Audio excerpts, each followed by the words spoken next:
CJP আন্দোলনকারীর বাবাকে পিটিয়ে খুনের ঘটনা, সেই ঘটনার পর আজকে ঘটনাস্থলে গেল ফরেনসিক দল। বাঁকুড়ার ইন্দাসে সেই ঘটনাস্থলে ফরেনসিক দল পৌঁছলো। এছাড়াও আজকে মৃতের বাড়িতে যান আইএসএফ বিধায়ক নওশাদ সিদ্দিকীও। দিল্লিতে সিজেপি আন্দোলনে যোগ দিয়েছিলেন ইন্দাসের আব্দুল হাফিজ। 13ই আগস্ট আব্দুল হাফিজ এবং তার বাবাকে বেধড়ক মারধরের অভিযোগ ওঠে। মারধরের জেরে বাবার মৃত্যু হয় বলে দাবি করেন সিজেপি আন্দোলনকারী। ঘটনা ইতিমধ্যেই 8 জনকে গ্রেফতার করেছে পুলিশ। এই গ্রামে এই ধরনের পরিস্থিতির সম্মুখীন গ্রামের মানুষ হয়নি, যথেষ্ট এরা আতঙ্কে। আমার ভাই গিয়েছে যে এলাকার শিক্ষা প্রতিষ্ঠানের মান উন্নয়নের জন্য। পশ্চিমবাংলা সরকার এবারে বাজেটে স্কুল এডুকেশনে একটা কথা উল্লেখ করেছে, PM3, অর্থাৎ স্কুলের আপলিফমেন্ট ডেভেলপমেন্ট করার জন্য একটা প্রজেক্ট নিয়ে আসছে, যেটা সেন্ট্রাল গভর্নমেন্ট ফান্ড দেবে। তাহলে এ যে দাবিটা করছে, এও তো স্কুলের ডেভেলপমেন্টের দাবি করছে। পশ্চিমবাংলা সরকার বাজেটে দাবি করছে স্কুলের পরিকাঠামো উন্নয়ন করব, স্কুল শিক্ষা ব্যবস্থার উন্নয়ন হবে। আর শেখ এই আব্দুল হাফিজ যে দাবি করছে সেম দাবি, তারপরেও কেন হলো? অভয়ার ধর্ষণ এবং খুনের তদন্তে আরজিকর মেডিকেলে পৌঁছলো সিবিআইর বিশেষ তদন্তকারী দল এবং সেখানে তারা অধ্যক্ষের ঘরে যান, গিয়ে জিজ্ঞাসাবাদ করেন। এছাড়াও 9ই আগস্ট 2024 অর্থাৎ যেদিন সেই ঘটনা ঘটেছিল সেদিন ডিউটিতে আরও যারা ছিলেন তাদের মধ্যে 3 জনকে জিজ্ঞাসাবাদও করা হয়। আরজিকর হাসপাতালে তদন্তে ইতিমধ্যে সিবিআই এর এসআইটির টিম আমরা দেখতে পাচ্ছি যে যারা এসআইটির সদস্যরা রয়েছেন তারা ইতিমধ্যে এসে পৌঁছেছেন আরজিকরে।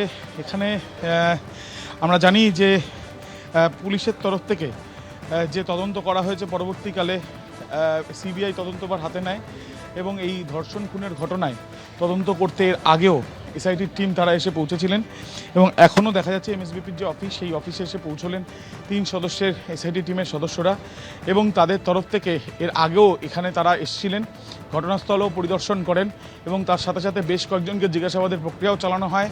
এখন দেখা যাচ্ছে যে সিবিআই এর এসআইটি টিমের সদস্যরা তারা এসে পৌঁছেছেন এমএসবিপির অফিসে।